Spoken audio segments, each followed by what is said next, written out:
Il y a longtemps, très longtemps, dans une cité lointaine, vivait le plus grand magicien de tous les temps.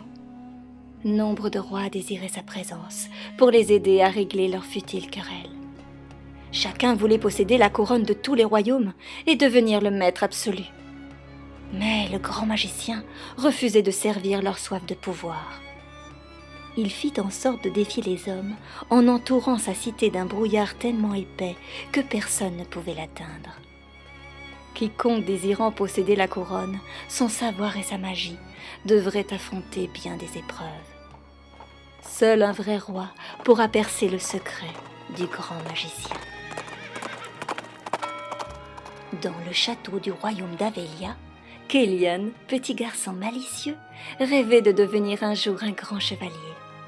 Et sa plus grande joie était d'assister, sans se faire remarquer, au conseil des souverains. Dans la salle du trône, l'inquiétude se ressentait, car aucun roi n'arrivait à défier le grand magicien. Kélian pensa « Mais je pourrais y aller et devenir un vrai chevalier. » Mais à cet instant, le grand chambellan l'interpella et fit part au souverain de la présence de l'enfant. Le petit garçon dit alors avec enthousiasme à toute l'assemblée qu'il pourrait arriver jusqu'à la cité du grand magicien. Tous se moquèrent de lui. « Toi, petit comme tu es, tu n'en seras pas capable. Ce n'est pas sérieux. Allez, va-t'en. » Kélian baissa la tête et partit se réfugier dans la forêt. Il s'enfonça dans le bois et se perdit. Arrivé dans une clairière, il vit au loin une petite lumière. Curieux, il la suivit et tout à coup, une voix se fit entendre. « Sais-tu que tu es entré dans un lieu interdit ? Tu as le choix entre repartir dans le monde des hommes ou bien poursuivre ton chemin. Mais si tu continues, tu ne pourras plus faire demi-tour. » Kélian, intrigué, hésita un moment. Puis il se dit « Allez, j'y vais !» À cet instant, la forêt se transforma en un brouillard tellement épais qu'il ne voyait plus rien. Marchant à petits pas dans le vent qui devenait de plus en plus fort, il entendit au loin des voix qui lui murmuraient « Reviens ! Abandonne !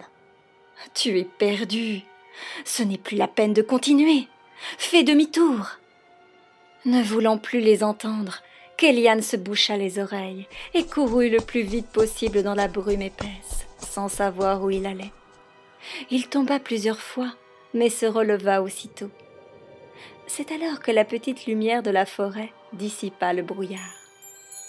Kélian, surpris, découvrit tout autour de lui plusieurs blocs de pierre représentant des statues humaines. La voix de la forêt lui fit comprendre que des hommes n'avaient pas osé prendre ce chemin. Alors ils furent transformés en statues de pierre. Kélian se félicita d'avoir passé cette épreuve et le sourire revint sur son visage. Mais ce petit moment de gloire fut de courte durée. Il arriva soudain devant un étrange château. La porte s'ouvrit toute seule. Une grande salle lugubre et sombre l'attendait. Soudain, il entendit des pas et le souffle d'un grognement terrifiant. Dans un miroir enchanté, de grands yeux brillants l'observaient. Une voix demanda méchamment au petit garçon « Pourquoi es-tu là ?»« Je veux voir le grand magicien et devenir chevalier !» répondit Kélian. La voix ricana et lui dit « Les rêves n'existent pas. Par contre, tu pourrais terminer ton chemin dans le ventre d'un dragon. » Le petit garçon, épouvanté, mais avec tout son courage, regarda droit dans les yeux le monstre des ténèbres. De sa petite hauteur, il lui dit de toutes ses forces que personne ne pourra l'empêcher d'atteindre ses rêves. Et il le pensa tellement fort que la méchante créature disparut, laissant place à un somptueux château parsemé de lumière d'étoiles. Alors Kélian comprit qu'il se trouvait dans la cité du grand magicien. « Est-ce possible ? Comment ai-je fait ?» se dit-il.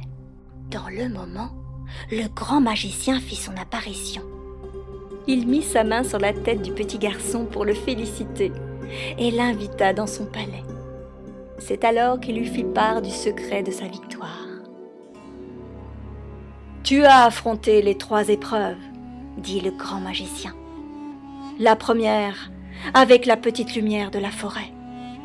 Tu as pris une courageuse décision en prenant un nouveau chemin sans te retourner.